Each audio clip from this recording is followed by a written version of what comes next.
Hello,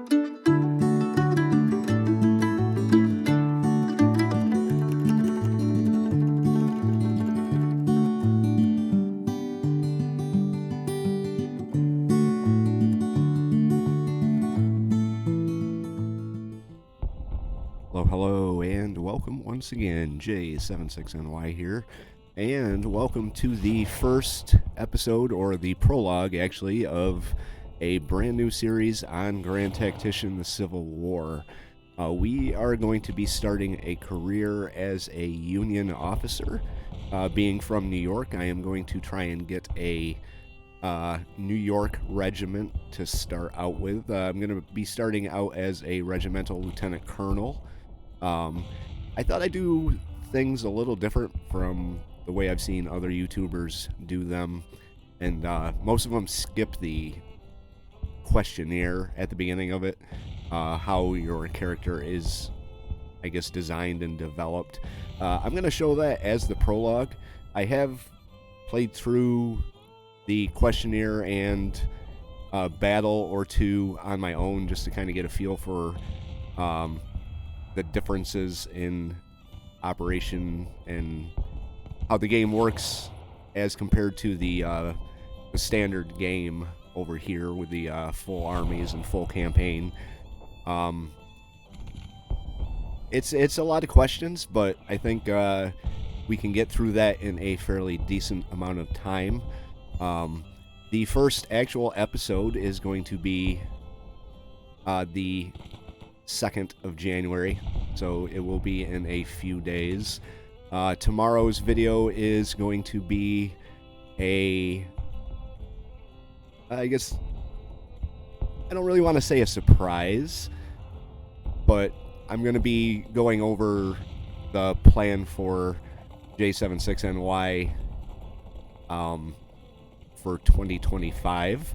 And I've also got some really, really big news that I am excited to share with you guys. But that is for tomorrow. Today we are going to make ourselves a Union Lieutenant Colonel. So we're going to start a new career here. I guess we can pick a picture here. Find one that maybe kind of resembles me. I know you could upload pictures and stuff like that. I just haven't really put much thought into that. None of these guys look like me, so we'll just we'll go with this guy. Pick our flag here. Find one that looks somewhat similar to New York's flag. Close enough. First name, Jay. Nickname, I don't know if I have to pick that or not, but I guess we'll find out here. Going to New York. Let's see, how old do I want to be? How old do I want to be? We'll actually go with my real birth date. And it's 1861, so say 20? I'll be 20 years old. We'll go to 1841.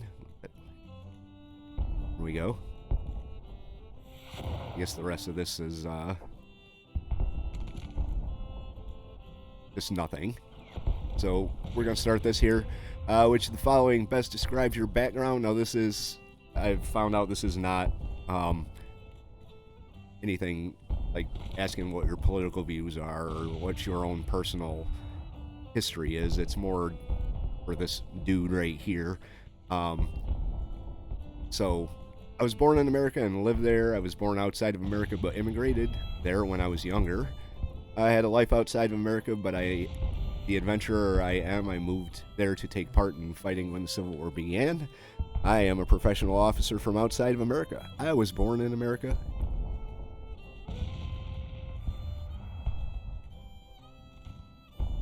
Did you participate in the previous conventional war fought by the United States, the Mexican-American War of 1846 to 1848? I would have been 7 years old, so I had more lucrative things to do in my life, like poop my pants. Did you study at West Point to become a professional officer? Yes, I applied as soon as I was old enough to serve my country, but instead of desiring to do actual soldiering, my motivation was to rather gain prestige.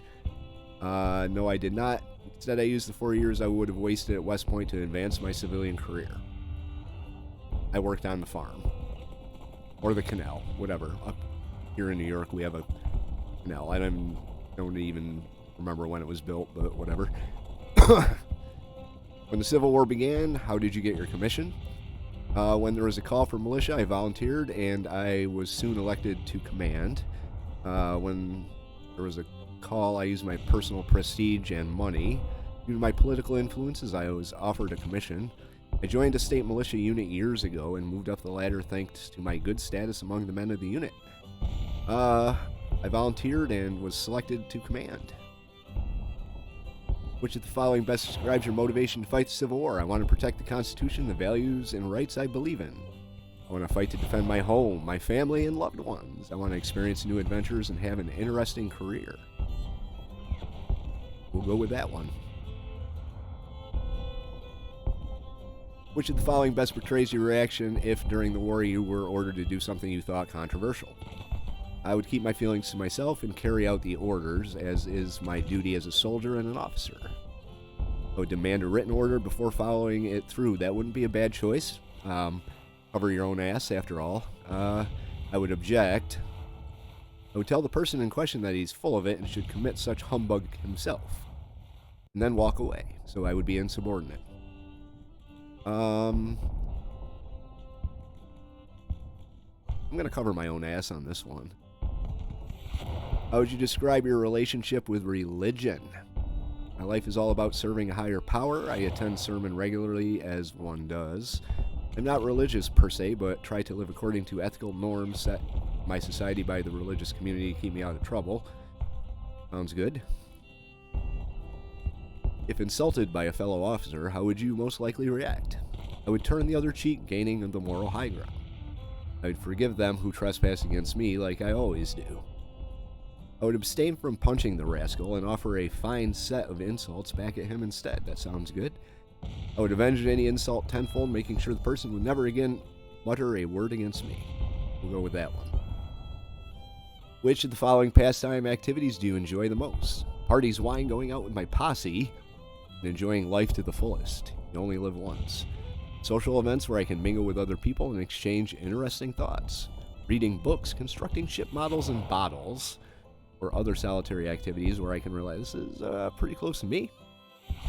So we'll actually go with that one. How do you assume your best friends describe you to someone who does not know you? A quick-witted fellow, the life of a party. Well-liked person of good manners and taste, fitting the social status of an officer and a gentleman. Good and hard-working soldier with a promising career ahead of me. I don't care. Fuck 'em. I am who I am. Go with that one. Which of the following is most important for an officer commanding men into battle? An officer must go through all the same hardships and dangers as any soldier in his unit, and maybe even more. Ask the lieutenants and captains of the British and French armies in World War I, and they would definitely go for this one. Personal example to encourage the men, even if it compromises personal safety. I'm going to go with that one. I don't need any more than that. Which of the following virtues do you excel at more than others? Hunting dangerous beasts, animals, and men alike. Like Wade Hampton, who, if you didn't know, used to hunt grizzly bears with a fucking buck knife. He hunted bears with a knife. Think about that. Swordsmanship and horseback. Proper officer skills will inspire subordinates to trust my martial prowess. Penmanship and beautiful handwriting. We are not going with that. Planning, logistics, and handling complicated staff work. These are skills soldiers don't know how to appreciate until someone fails them. We'll go with that. If confronted with disagreement among your peers, which of the following reaction describes you best? I ignore the opposite opinion, as I know I am always right. Others will soon learn it. That's funny. I remain calm and defend my point of view, even if others try to convince me otherwise. There we go. Which of the following do you enjoy most? Impressing the others with epic stories of my accomplishments, solving puzzles like mathematical equations and hands-on problems, order and silence that keep me calm and help me think. Here we go. Which of the following descriptions for Americanism is most accurate in your opinion? About breaking shackles and universal equity among all men, everyone should have equal opportunities no matter what their background. America should be a leader and a beacon of progress and freedom for the world. It's all about the good old values, the freedom to forge your destiny the way you want and not according to expectations of others, especially those in government. A divine destiny. This one sounds good.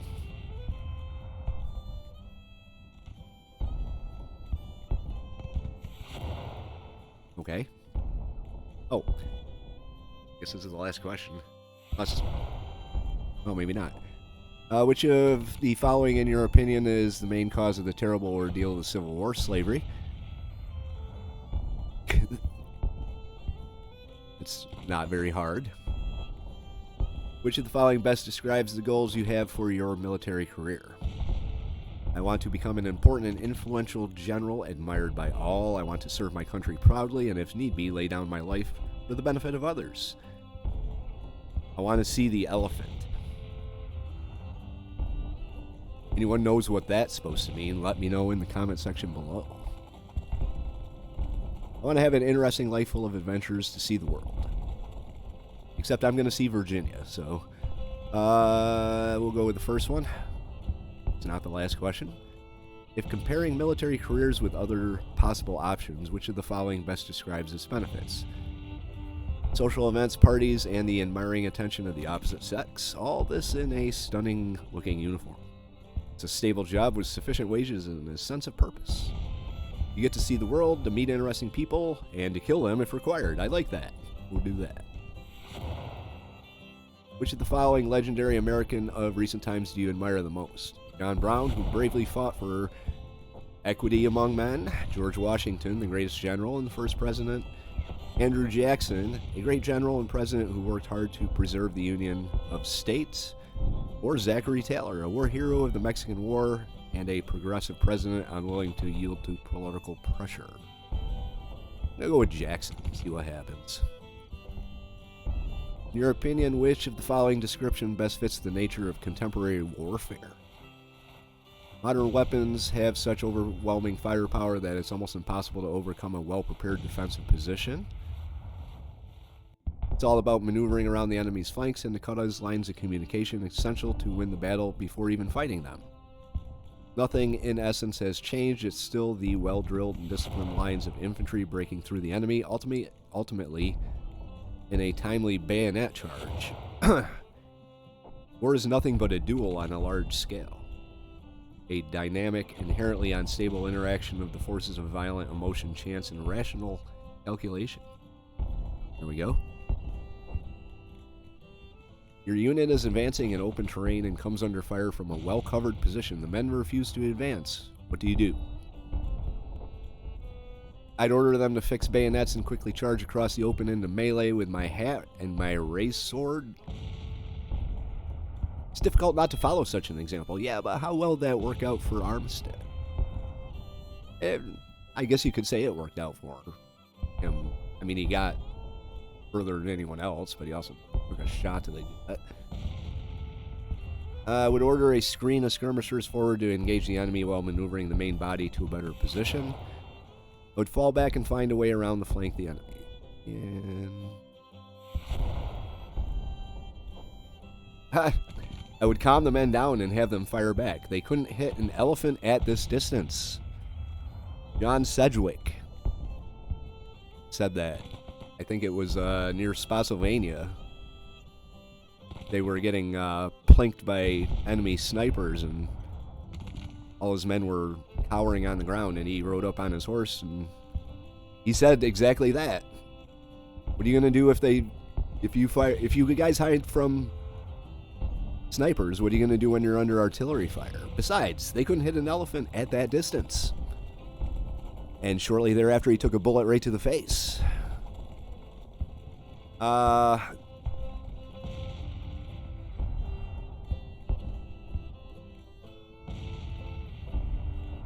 These two are the best options, I think. This one I'm actually having problems with here, because that's not a bad option. I'm going to go with that. Group of volunteers with overdue contracts refuse to fight. When your unit is just about to join the battle, what do? Turn them over to Jeff Daniels. I do. Keep them under guard and prosecute them for desertion after the battle. As all your soldiers are needed in battle, appoint the men without weapons to a regiment of their home state. If they don't want to fight, let it be so. Have them tried for desertion. Take their weapons and all other military gear and turn them loose. Let them die trying to get home. Go with that one. Maybe that'll get me some type of compassion buff. Or whatever. What is the most important role for cavalry in modern war? Keeping lines of communication open and delivering orders where when required. Charging and breaking wavering enemy lines with cold steel. Scouting ahead of armies and harassing enemies' lines of communication. Right there. Communication to your commander are lost and an overwhelming enemy force is moving your way. What should you do? Stand and fight to the last man if needed, as were your last orders. Giving ground could endanger the whole army. Getting wiped out could do the same. Order your deputy to lead the battle while you personally ride to find your commander for his instructions. Rosecrans. Prepare to fight a delaying action to avoid high casualties, even if it endangers your commander's battle plan.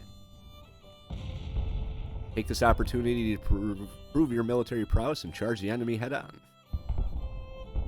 But with this one, I go for the third optional, C. Isn't that the old thing where you're taking your SATs? You don't know the answer, just go with C. Seem to be doing that a lot. You were ordered to hold a line, but in front of you there's even better ground. Sickles. What would you do? Hold the ground, orders are orders, and the commander gives them for a reason.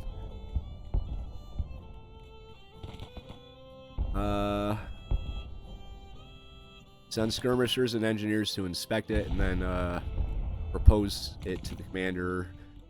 Do it on your own. Ride yourself to the commander to see him. I'm gonna go with this one. You're advancing to flank an enemy position, but the men are dead tired. What would you do? Order a force march to surprise the enemy, even if only part of your men can keep up. Make sure you will reach the flank with fresh troops. Better to engage with rested troops, even if the enemy has time to refuse the flank. What's the point? Quickly consult your subordinates and let them vote. Oh.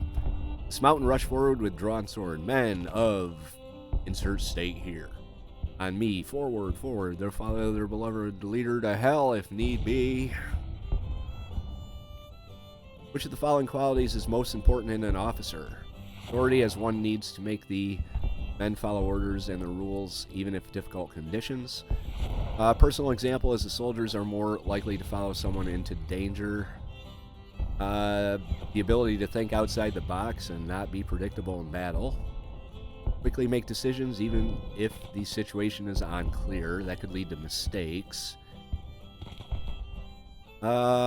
These two are the best options. Go with that. Which of the following qualities in an army is most important in winning wars? Fighting spirit of the men, their love for country, and support for the nation's cause. Unity of command and effort, which allows officers of all levels to take initiative according to commander's intent. Tactical skills of the commander who have studied and understood the art of war. Amateurs study tactics. Professionals study supply trains and lines of communication.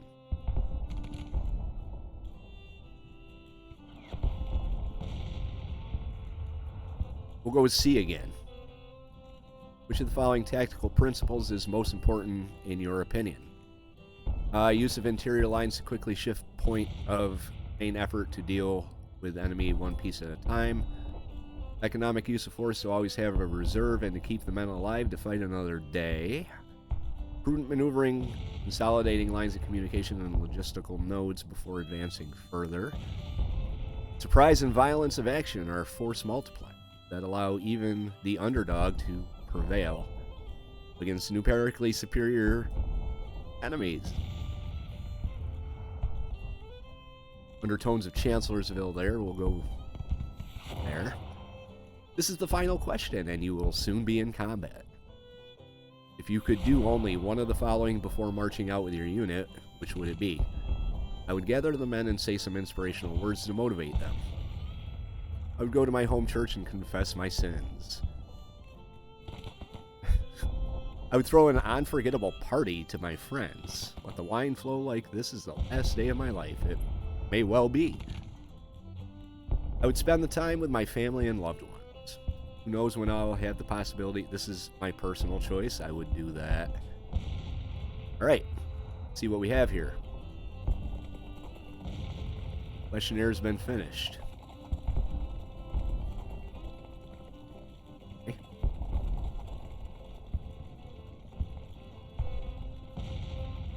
I guess I have to pick a nickname. It's not letting me do anything else. Nickname. How's this? Sims. J. Sims. Alright, so what? I'm a captain, that's it. I'm a volunteer. I'm an individualist. Sometimes you seem to advance your own agenda instead of that of your superior officer and the government. Some think your main goal is to advance your career and personal well-being. I'm secular. You are not a religious person and don't care too much for church and its teachings. And I'm a hermit. You're not known for your social skills. I have no fame. I've got 2 initiative, 2 leadership, half a star of administration, and 3 stars of cunning. Still predictable. I'm an incapable administrator, a backwards leader, and a passive, backwards, incapable leader. That's me in a nutshell. Let's sign up here.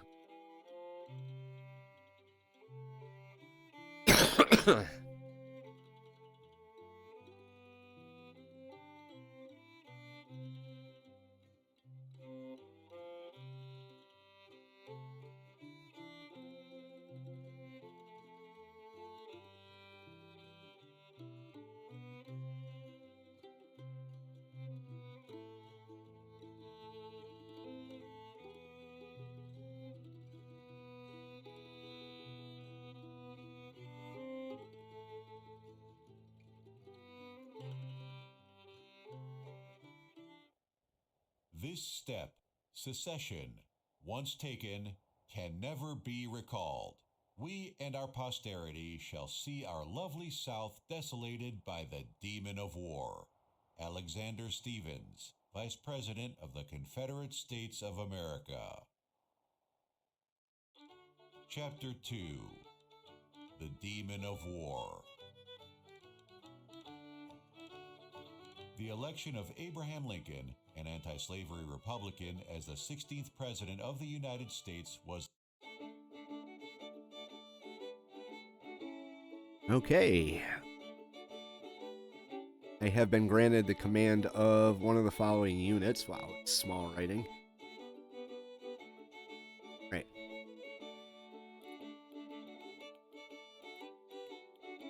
See if I can, see if it pops up. Be bigger so I could actually see it. Right, I'm actually going to go through these. There's quite a lot of them. I'm going to go through them.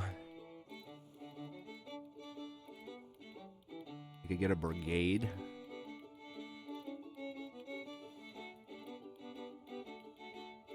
Well, I'm going to go through these and see which one of these regiments actually has something in terms of historical value for me. If there's anyone that's close to where I live or whatnot. So I will be right back. Okay, so I have found a winner here.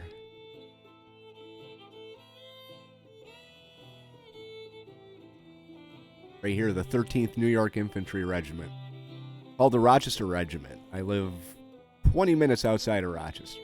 So these boys came from where I live. We're going to go with that.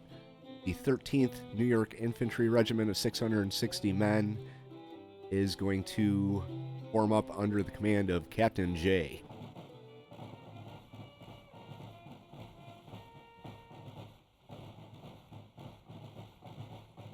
It seems like the whole of America is mobilizing.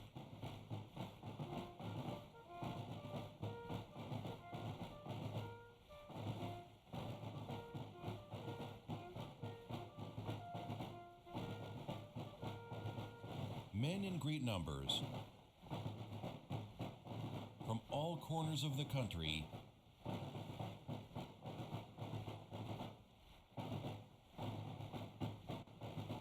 from Maine all the way down to Texas are mustering to serve their nation, to fight for the America they believe in. Such great armies require great leadership, worthy officers to lead them into battle and to victory. And that's where you come in. First of all, sir, let me congratulate you on your recent promotion and commission. Now, you will be a part of historical events unfolding before our very eyes. The men are looking up to you for your leadership and example, and your superiors for your unwavering obedience in carrying out their orders. Prepare yourself and your unit well, as soon you'll join the columns of men as long as one's eyes can see, marching to the sound of guns to make history.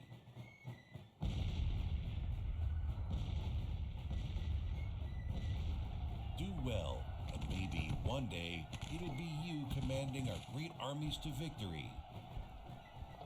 And when it's all done, you'll have one hell of a story to tell. But let's not get ahead of things now, sir. It's merely the time to start writing that story of yours. Report to your commander at his headquarters at once for your orders. Make your country proud.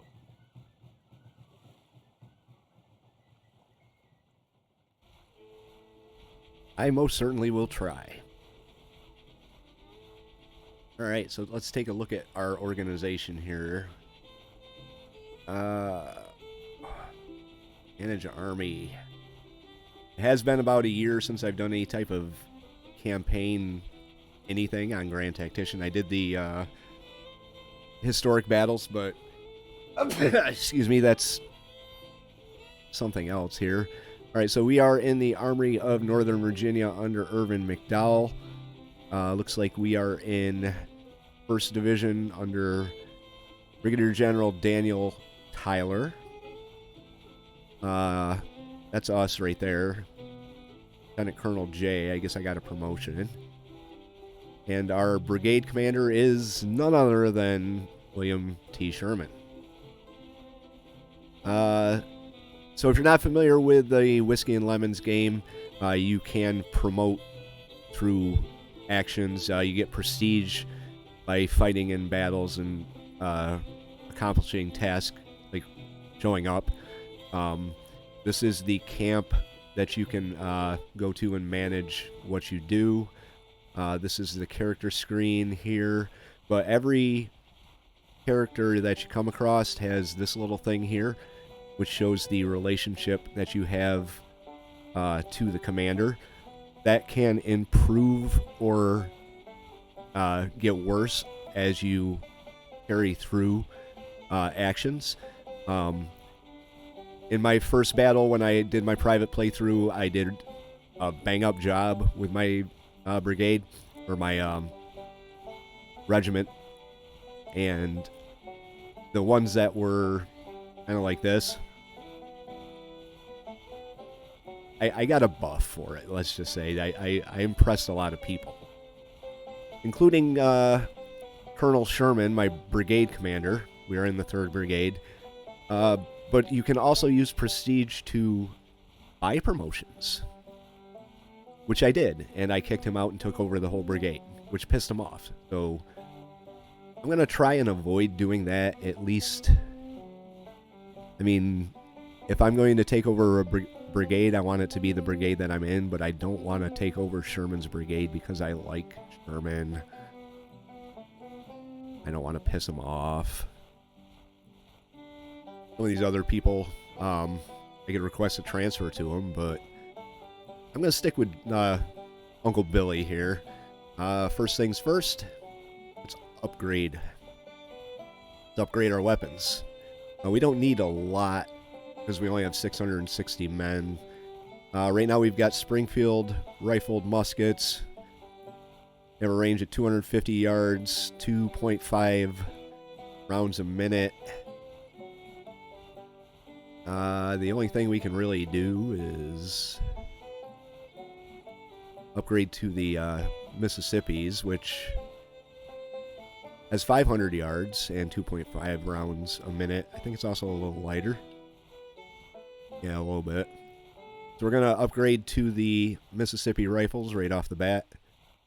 There we go. I think I spent prestige to do that. This right here is where my prestige. I think this is, yeah, that's my personal money. Let's go into camp for our character here. That's us right there. Let's go into camp. Right, so this is Camp Alexandria. This is where we are right now. We have 21 free time to use. And all these little ticks down here is stuff that you can choose to add or subtract time from. So we have consult companions, leisure time, military studies, inspect readiness, recruitment, planning with staff, rest. I think we already have 3 hours. Yeah, we're already 3 hours of rest. Well, that's why we only have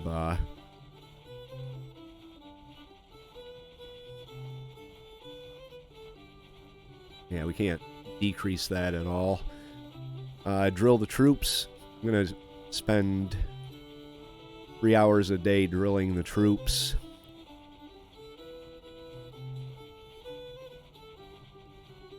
Let's go with spend time in nearby communities. I'll do 2 hours of that.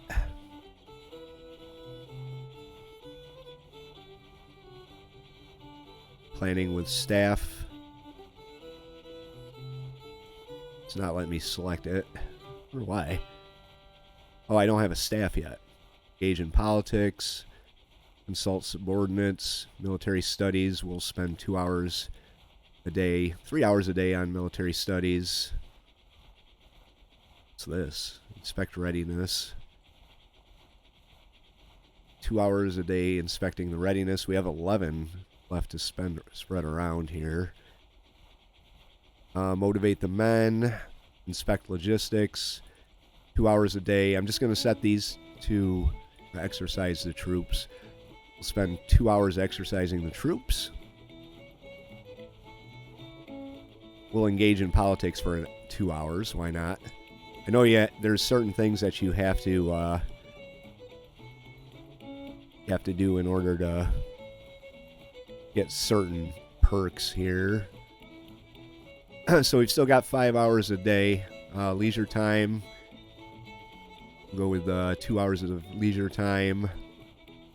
Not going to consult my subordinates. Military studies. We'll go another hour with the military studies.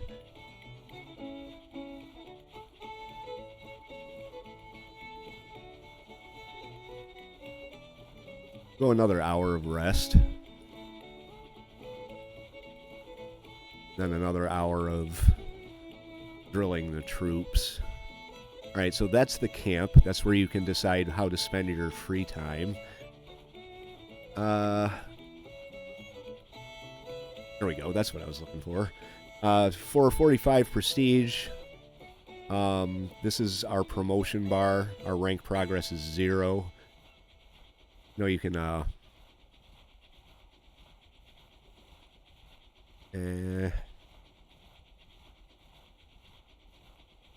like I said, you can buy a promotion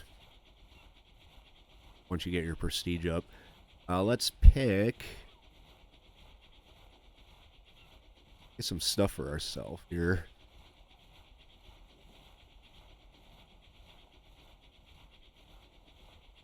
See, army binoculars. Decreasing order delay. I'm going to go with that. Now, some of this stuff you have to be a certain, like, divisional command for this Dillon spyglass. A pack of cigars or a pocket flask. We'll go with the cigars. Did you see that? Hang on. I'll go back. Oh, can't. Can I remove it? I guess not. We'll go with a weapon. A dragoon saber.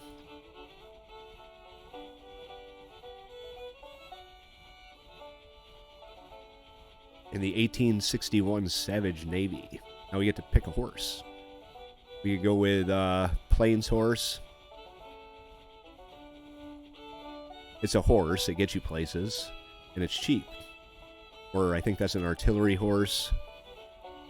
Does not panic due to sound of the nearby guns. I like that. Then a cavalry horse.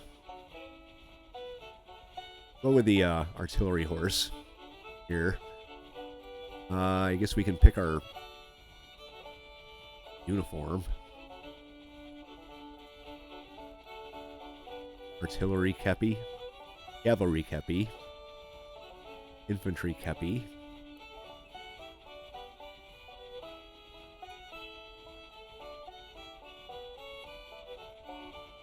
And we'll go with the infantry kepi.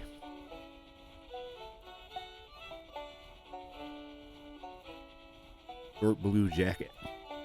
There we go. Can I pick my pants? I can.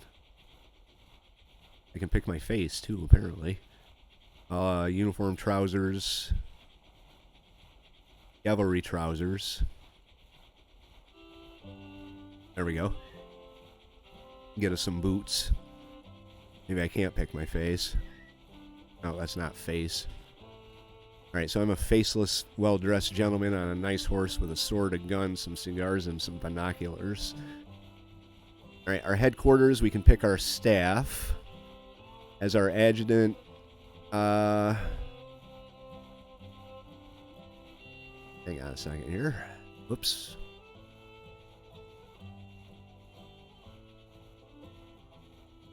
I hover.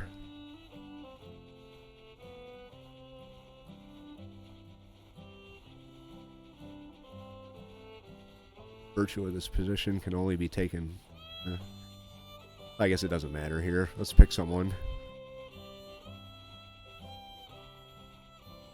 They all look equally qualified here. Go with Minty.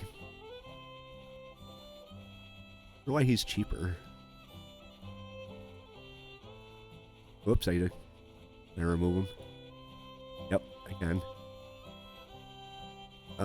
Leadership distinguished. He's a good administrator. How's Minty? Mediocre administrator. So Wallace, you're there. I guess I can't get a companion yet. My second in command.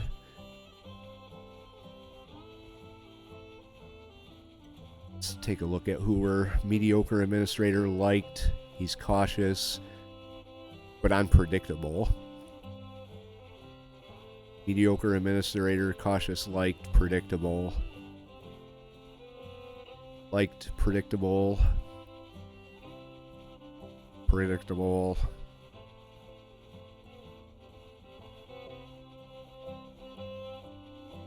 He's foreseeable.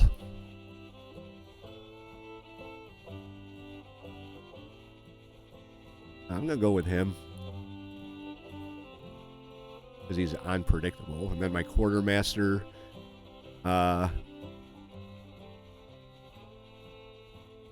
mediocre administrator, mediocre.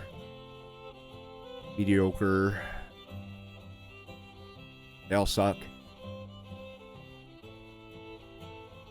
Good administrator, there we go. I guess I can't take a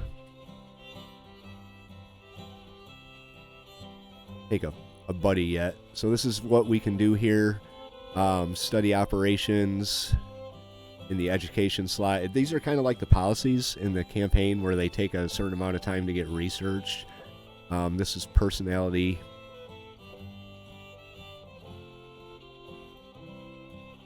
This action can only be executed if spending your time and or companion was assigned in one of the following camp stations. Consult subordinates.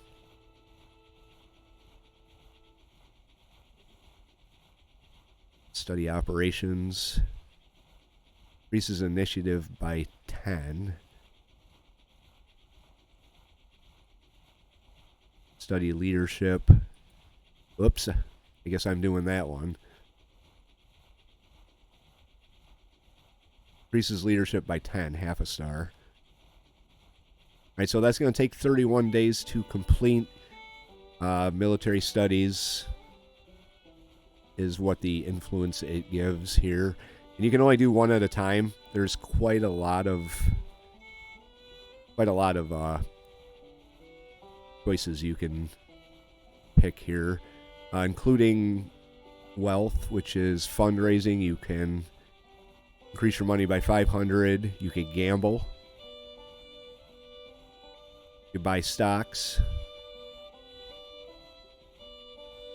Fame is increased by 20. You get 250 prestige for throwing a party. 1,000 for having a political rally. I think this is the one you actually have to be engaging in politics in the camp to do.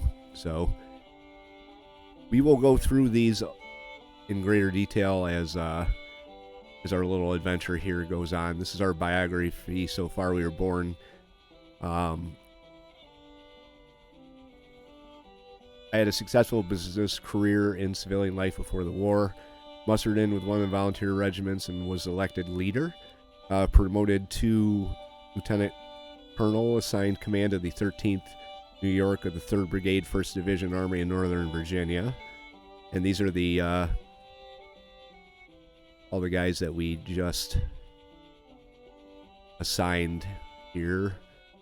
All background battles. We don't have any battles yet, so headquarters, incidents, actions, career.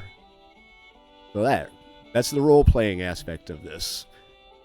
But we're going to actually get into this in the next episode. There is quite a bit of sitting around and doing nothing as other things happen on the map. I noticed that in my playthrough there, that units moved out and we were just sitting there talking about, hey, they wish we could get into some action, but right now we are located down here just north of Alexandria.